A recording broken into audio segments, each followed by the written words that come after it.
Imaginez qu'une seule espèce animale puisse accomplir ce que des investissements de plusieurs millions, des décennies de recherche et les meilleures équipes d'ingénieurs n'ont jamais réussi à faire. Cela semble impossible, pourtant c'est exactement ce qui s'est produit dans une région isolée de l'est de l'Oregon. Des scientifiques se tenaient devant une rivière pratiquement morte. Année après année, son débit diminuait, l'eau devenait de plus en plus chaude, les poissons disparaissaient, la végétation se desséchait, et toutes les solutions classiques semblaient soit beaucoup trop coûteuses, soit totalement inefficaces. Puis, les chercheurs ont décidé de tenter une approche si simple que beaucoup l'ont d'abord prise pour une plaisanterie. Pas de gigantesques machines, pas de béton, aucun ouvrage monumental, seulement quelques pieux en bois, des branches de saule et un animal que presque tout le monde sous-estime. Ce qui s'est passé ensuite a surpris jusqu'aux experts qui avaient imaginé le projet. En seulement quelques années, un paysage en train de mourir s'est transformé en un écosystème vivant.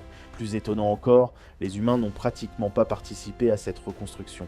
Ils ont simplement donné une légère impulsion. Le reste a été entièrement accompli par la nature. Mais avant de découvrir comment un simple rongeur est parvenu à sauver une rivière que l'être humain avait dégradée pendant plus d'un siècle, pensez à vous abonner à la chaîne. Des histoires comme celle-ci nous rappellent que les plus grandes découvertes apparaissent souvent là où personne ne les attend. Et croyez-moi, plus cette histoire avance, plus ce qui va suivre devient incroyable. Tout commence avec un modeste cours d'eau appelé Bridge Creek. Aujourd'hui, lorsqu'on observe les images satellites, il semble à nouveau plein de vie. Pourtant, cela n'a pas toujours été le cas. Il y a encore quelques années, ce ruisseau ressemblait davantage à une profonde cicatrice traversant le paysage. Au lieu de serpenter doucement dans la vallée, il avait creusé son lit toujours plus profondément. Il ne restait qu'un fossé étroit, aux parois presque verticales, plusieurs mètres en dessous du niveau naturel de la vallée. On aurait dit qu'un couteau gigantesque avait fendu la terre en deux. Le peu d'eau qui subsistait traversait ce chenal à toute vitesse. Pour l'environnement, c'était une catastrophe. La nappe phréatique descendait continuellement. Les arbres et les arbustes, pourtant installés juste au bord du ruisseau, ne n'étaient plus atteindre l'eau avec leurs racines. Celles-ci se retrouvaient suspendues au-dessus d'un sol sec, tandis que l'eau s'écoulait bien plus bas sans leur apporter la moindre humidité. Chaque été, la situation empirait. Le soleil réchauffait davantage cette eau peu profonde. Les températures dépassaient régulièrement les 25 degrés Celsius. Pour de nombreuses espèces de poissons, cela représentait déjà une menace mortelle. Les plus touchés étaient les truites steelhead. Ces incroyables poissons migrateurs parcourent des centaines de kilomètres afin de revenir précisément dans ce type de ruisseau pour y pondre leurs œufs. Pourtant, l'un de leurs habitats les plus précieux s'était transformé en véritable piège. Dans une situation aussi critique, la plupart des ingénieurs auraient immédiatement sorti les excavatrices et les engins de chantier. Ils auraient remodelé entièrement le cours de la rivière, construit d'immenses ouvrages de protection et investi des millions de dollars. Partout dans l'ouest des États-Unis, ce type de projet était devenu une pratique courante. Mais cette fois, les scientifiques ont volontairement choisi une autre voie. Ils ont imaginé quelque chose qui paraissait presque ridicule. Sur environ 3,5 km, ils prévoyaient simplement d'installer 76 petites structures en bois. Pas d'énormes barrages, pas de murs en béton, seulement des pieux et des branches. Beaucoup d'experts étaient convaincus que cela ne fonctionnerait jamais. Comment une solution aussi rudimentaire pourrait-elle réussir là où des décennies d'ingénierie moderne avaient échoué ? En réalité, la réponse ne se trouvait pas dans la rivière, elle se trouvait dans un animal, car Bridge Creek possédait un avantage que peu d'autres rivières dégradées avaient encore conservé. Son plus grand ingénieur vivait déjà sur place. Le castor n'avait jamais complètement disparu. Les quelques individus restés dans la région travaillaient sans relâche chaque année. Ils construisaient sans cesse de nouveaux barrages, mais les crues printanières les détruisaient presque immédiatement. C'était une lutte interminable contre une rivière dont le fonctionnement avait été totalement bouleversé au fil de plus d'un siècle. À l'époque, beaucoup se demandaient même si les castors avaient réellement vécu ici autrefois. La réponse était pourtant sans équivoque. Oui, avant l'arrivée des trappeurs européens, toute cette région abritait d'innombrables colonies de castors. Pendant des générations, ils avaient construit des milliers de barrages. Grâce à eux, l'eau ne circulait pas dans un seul canal profond, mais se répartissait dans une multitude de petits bras d'étangs et de zones humides. Toute la vallée fonctionnait comme une immense éponge naturelle. L'eau de pluie et la fonte des neiges étaient stockées puis relâchées progressivement. Même pendant les étés les plus secs, l'humidité restait suffisante pour permettre aux plantes aux animaux et aux poissons de survivre. Puis cet équilibre s'est effondré. Au XIXe siècle, les castors furent chassés massivement dans presque toute l'Amérique du Nord. Leur fourrure valait une fortune, et en seulement quelques décennies, des millions d'animaux disparurent. Avec eux disparurent aussi leurs barrages. Peu après, d'immenses troupeaux de bovins envahirent la région. Ils broutèrent les jeunes saules, détruisirent la végétation des berges et piétinèrent les sols. Privés de leurs racines protectrices, les rives commencèrent à s'éroder. La rivière creusa alors son lit toujours plus profondément. Et c'est à ce moment-là qu'un cercle vicieux se mit en place. Plus le lit s'enfonçait, plus l'eau s'écoulait rapidement. Plus elle allait vite, plus elle emportait de sédiments. Et plus elle emportait de sédiments, plus le lit devenait profond. À chaque fonte des neiges, le phénomène s'accélérait encore davantage. Lorsque les scientifiques étudièrent finalement Bridge Creek, ce processus était devenu totalement incontrôlable. Les quelques castors restants continuaient pourtant de lutter. Chaque année, ils reconstruisaient leurs barrages. Chaque année, les crues les emportaient. Non pas parce que les animaux faisaient mal leur travail, mais parce que la physique même de la rivière avait changé. Un castor adulte d'Amérique du Nord peut peser jusqu'à 30 kg. Grâce à ses puissantes incisives, il est capable d'abattre des arbres entiers en très peu de temps. C'est précisément pour cela que l'évolution l'a façonné. Mais à Bridge Creek, les grands arbres avaient pratiquement disparu. Les castors devaient se contenter de fines branches de saule. C'était comme demander à un maçon expérimenté de construire une maison uniquement avec des pailles. Plus de 80% de leur barrage ne résistait même pas à une seule crue printanière. Ils travaillaient sans relâche. Mais il était condamné à échouer. Et c'est précisément à ce moment-là que les chercheurs eurent une idée décisive. Les chercheurs commencèrent alors à se poser une question inhabituelle. Et si le problème n'était pas les castors? Et s'il suffisait simplement de leur offrir un léger avantage? Peut-être n'avaient-ils pas besoin d'introduire davantage d'animaux? Peut-être n'était-il même pas nécessaire de recréer entièrement leur habitat? Peut-être fallait-il seulement calmer la rivière pendant quelque temps, suffisamment longtemps pour permettre aux castors déjà présents de faire enfin ce qu'ils tentèrent d'accomplir depuis des années. C'est ainsi qu'est née une méthode aujourd'hui connue sous le nom de Beaver Dam Analogues, ou BDA. Le nom paraît complexe, mais le principe est étonnamment simple. Au lieu de construire d'imposants barrages, les scientifiques décidèrent de fabriquer uniquement une sorte de squelette, une base de départ. Pas un barrage terminé, seulement un point d'appui. La différence avec les projets classiques d'ingénierie était immense. Habituellement, l'homme cherche à contrôler l'eau en lui opposant des obstacles rigides, des murs de béton, d'énormes blocs rocheux ou des structures métalliques destinées à forcer la rivière à suivre un chemin précis. Mais une rivière ne fonctionne pas ainsi. Lorsqu'une crue rencontre une paroi solide, son énergie ne disparaît pas. Elle se déplace simplement ailleurs. Elle attaque les extrémités des ouvrages, sape leurs fondations et finit tôt ou tard par provoquer leur détérioration. Les nouvelles structures devaient en faire exactement l'inverse. Elles devaient en céder légèrement, laisser passer une partie de l'eau, se déformer sans se rompre. Elle n'avait pas besoin d'être parfaite. Elle devait seulement résister assez longtemps pour que les castors prennent le relais. C'était toute l'idée. Ne pas dominer la rivière, ne pas remplacer la nature, simplement lui redonner une chance. En septembre 2009, les travaux commencèrent enfin. Petites équipes enfoncèrent des pieux de bois profondément dans le lit graveleux du ruisseau. Les pieux étaient espacés d'environ la longueur d'un bras et formaient une ligne traversant le cours d'eau. Ensuite, les ouvriers tressèrent des branches fraîches de saule entre ces pieux. Couche après couche, une sorte de clôture perméable prit forme. Contrairement à un barrage classique, cette structure n'avait pas pour objectif de bloquer totalement l'eau. Lorsque le niveau était bas, celle-ci s'infiltrait lentement à travers les branches. Lors des crues, une partie de l'eau passait simplement au-dessus. C'était précisément cette perméabilité qui faisait toute son efficacité. À première vue, ces installations semblaient beaucoup trop fragiles. La plupart des observateurs étaient persuadés que la première crue importante les emporterait, mais cette faiblesse apparente constituait en réalité leur plus grande force. Au lieu de s'écraser contre un obstacle rigide, l'eau dissipait progressivement son énergie. Très rapidement, quelque chose changea. Le courant ralentit. Les sédiments qui, pendant des décennies, avaient été entraînés sans interruption, commencèrent enfin à se déposer derrière les structures. Pour la première fois depuis très longtemps, la rivière cessait d'éroder son propre lit et recommençait à reconstruire son paysage. Mais le plus étonnant fut de découvrir qui remarqua cette transformation en premier. Ce ne furent pas les scientifiques, ni leurs instruments de mesure, ce furent les castors. Quelques mois seulement après l'installation des premières structures, plusieurs familles s'installèrent autour de ces nouveaux aménagements. Apparemment, le simple bruit d'une eau qui s'écoulait plus lentement suffisait à attirer leur attention.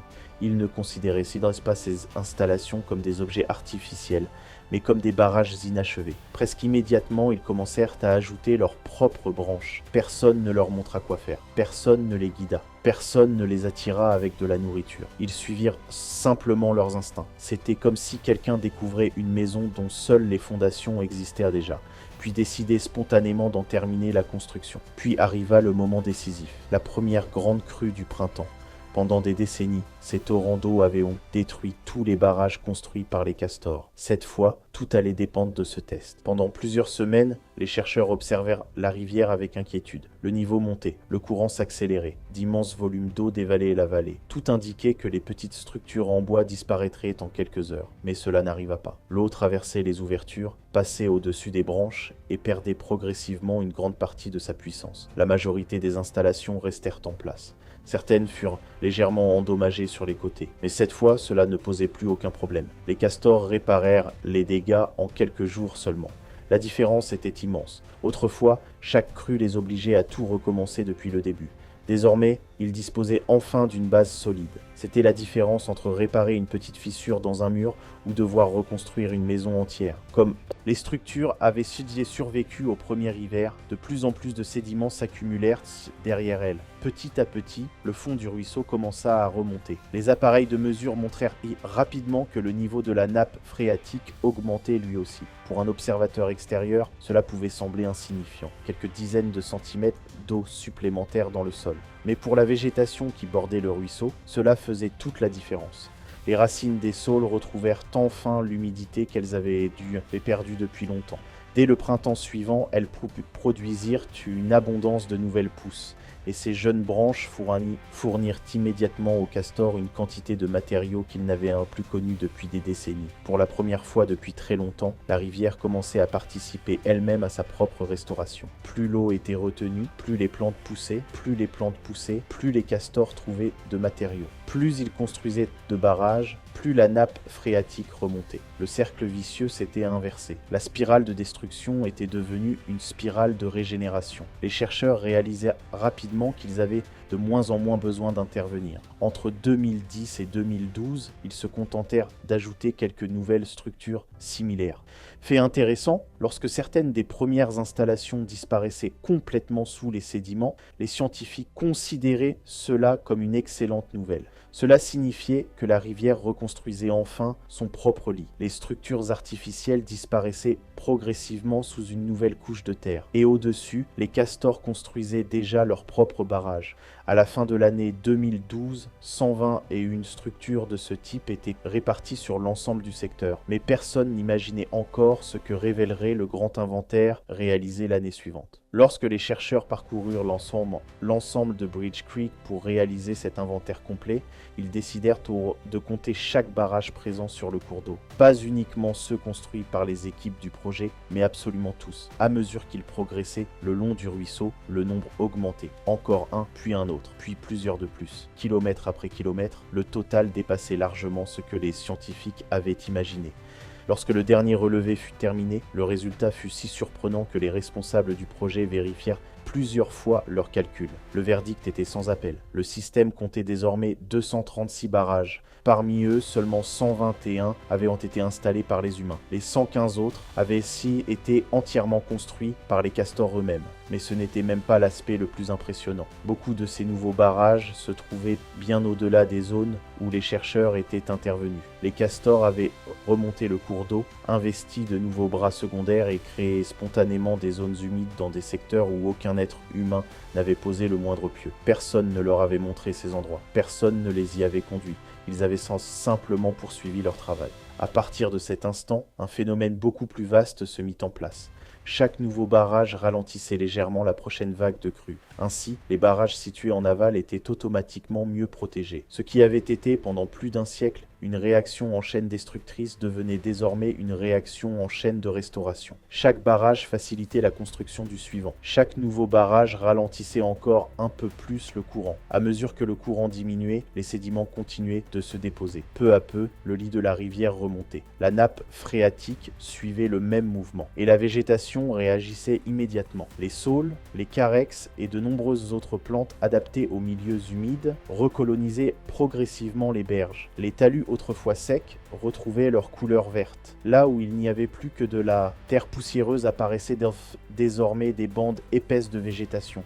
Ces nouvelles plantes stabilisaient naturellement les rives. Moins d'érosion signifiait un courant plus calme. Et un courant plus calme facilitait encore davantage le travail des castors. Toute la rivière avait commencé à se réparer elle-même. C'était là le véritable miracle du projet. Les scientifiques n'avaient pas construit une rivière fonctionnelle. Ils avaient simplement remis en marche un mécanisme naturel qui existait déjà. À partir de ce moment-là, le système poursuivait son évolution sans nécessiter une intervention humaine permanente.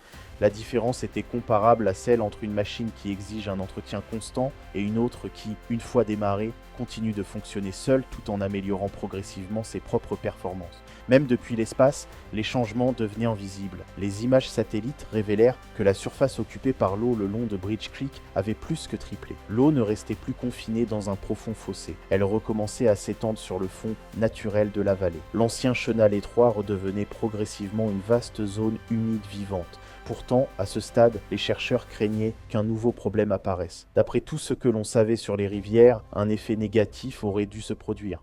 L'eau stagnante se réchauffe, c'est l'un des principes fondamentaux de l'écologie des cours d'eau. Les eaux peu profondes restent plus longtemps exposées au soleil. Elles accumulent davantage de chaleur et lorsqu'une rivière ralentit, sa température augmente généralement. C'est précisément pour cette raison que de nombreux spécialistes redoutaient que les centaines de nouveaux barrages de castors ne transforment Bridge Creek en un habitat beaucoup trop chaud. Pour les truites stylettes déjà menacées, cela aurait pu représenter la catastrophe finale. Les chercheurs décidèrent donc d'installer des capteurs de température à différents endroits de la rivière. Pendant plusieurs années, ils enregistrèrent les données sans interruption. Tout le monde attendait les résultats avec impatience. Puis vint le moment de l'analyse. Et, une nouvelle fois, les chiffres contredisaient presque toutes les prévisions.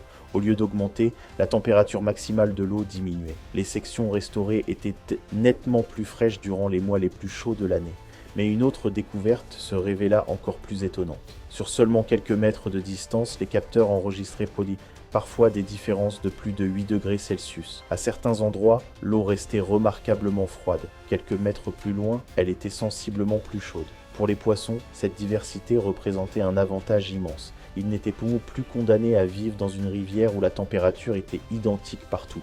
Ils pouvaient désormais se déplacer continuellement entre différentes zones thermiques. Si une partie de la rivière devenait trop chaude, il leur suffisait de parcourir quelques mètres pour retrouver une eau beaucoup plus fraîche. Pour un poisson vivant déjà à la limite de ses capacités physiologiques, cette simple possibilité pouvait faire toute la différence entre survivre et mourir. La question suivante s'imposa naturellement. D'où venait cette eau froide ? La réponse se cachait sous les pieds des chercheurs. Sous le lit de la rivière existe une zone invisible composée de gravier, de sable et de pierres où les eaux de surface et les eaux souterraines se mélangent continuellement. Habituellement, ces échanges restent relativement limités, mais les barrages de castors avaient profondément modifié ce processus. L'eau retenue derrière les barrages exerçait une pression supplémentaire. Cette pression forçait une partie de l'eau chaude à pénétrer profondément dans les couches de gravier. À l'abri du soleil, cette eau perdait progressivement sa chaleur au contact du sol plus frais. Puis, plusieurs dizaines de mètres plus loin, elle réapparaissait naturellement dans la rivière. Mais cette fois, elle était beaucoup plus froide. Bridge Creek fonctionnait désormais comme un immense échangeur thermique naturel, sans électricité, sans pompe, sans aucune technologie, uniquement grâce à la gravité et au travail des castors. Aucun ingénieur n'avait prévu un tel résultat. Personne n'avait cherché à créer un système naturel de refroidissement.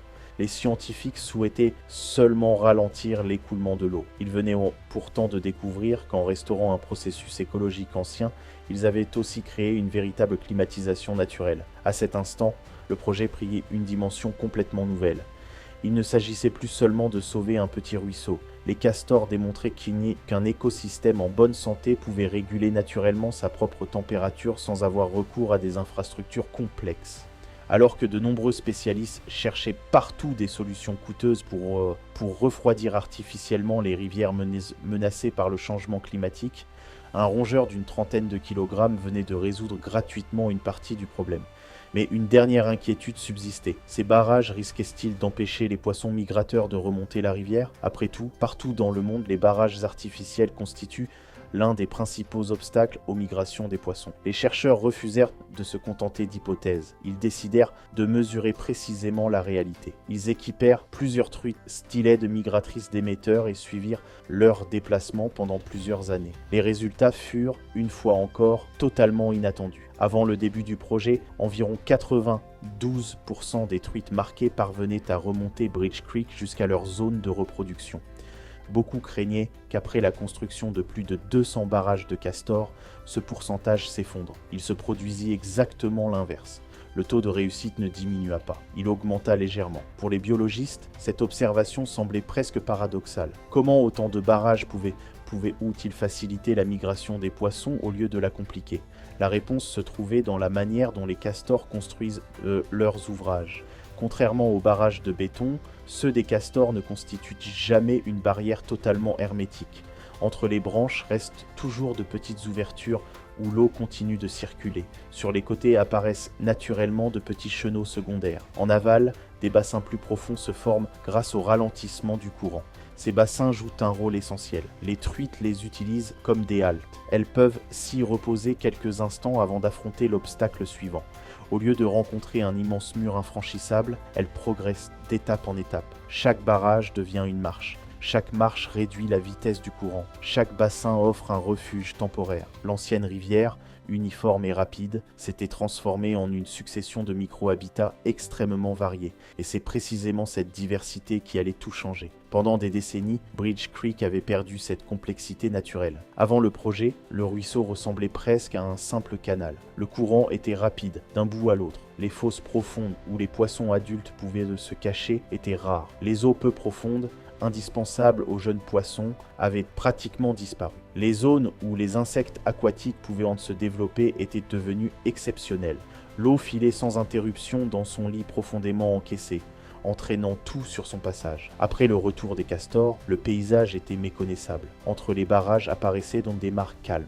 À côté, des secteurs plus rapides continuaient de couler librement. De petits bras secondaires se formaient naturellement. Des bancs de gravier alternaient avec des fosses profondes. Des plantes surplombaient certaines parties de la rivière en créant de l'ombre, tandis que d'autres zones restaient baignées de soleil. Pour un observateur humain, cette rivière semblait beaucoup moins ordonnée. Pour la nature, ce désordre était une véritable richesse. Aucun organisme vivant n'a besoin des mêmes conditions partout. Les truites steelhead recherchent une eau très fraîche pendant les fortes chaleurs.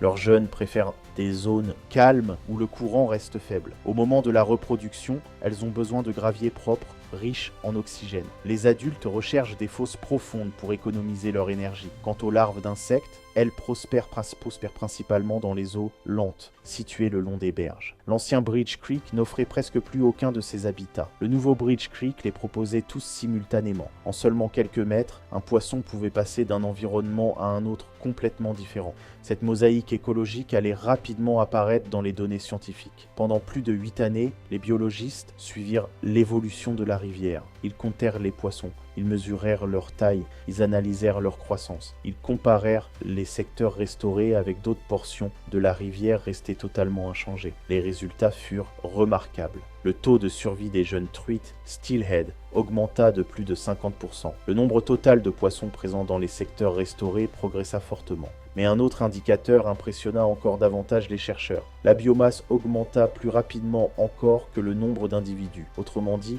il n'y avait pas seulement davantage de poissons, ils étaient aussi beaucoup plus gros. Ils trouvaient davantage de nourriture, ils grandissaient plus vite. Ils étaient en meilleure santé. Le nouvel écosystème ne produisait pas simplement plus d'animaux, il produisait des populations beaucoup plus robustes. Pour la communauté scientifique, cette découverte représentait une véritable référence. Le bassin du Columbia fait partie des systèmes fluviaux les plus étudiés d'Amérique du Nord. Depuis plusieurs décennies, les autorités y investissent des milliards de dollars dans des passes à poissons, des programmes d'élevage, des barrages modernisés et d'immenses projets de restauration écologique. Pourtant, l'un des projets les plus efficaces reposait sur une idée extraordinairement simple. Quelques pieux de bois, quelques branches de saule et une espèce animale qui accomplissait gratuitement la plus grande partie du travail. Au fil des années, une différence fondamentale apparut de plus en plus clairement. Une infrastructure construite par l'homme commence à vieillir dès le jour de son inauguration. Chaque hiver, chaque inondation, chaque épisode de gel, chaque saison laisse progressivement des traces. Tôt ou tard, il faut intervenir, réparer, remplacer. Avec les barrages des castors, le phénomène était exactement inverse. Lorsqu'une crue endommageait une partie d'un barrage, les véritables ouvriers arrivaient souvent avant même le lever du soleil. Les castors réparaient immédiatement les dégâts. Ils ajoutaient de nouvelles branches, ils bouchaient les ouvertures, ils renforçaient continuellement leur construction. Alors que les ouvrages humains perdent progressivement leur efficacité, ceux des castors devenaient meilleurs année après année. Les structures artificielles installées au départ avaient donc parfaitement rempli leur mission. Elles n'avaient jamais été conçues pour durer éternellement. Elles constituaient simplement un point de départ, comme un échafaudage que l'on retire une fois que le bâtiment tient debout tout seul.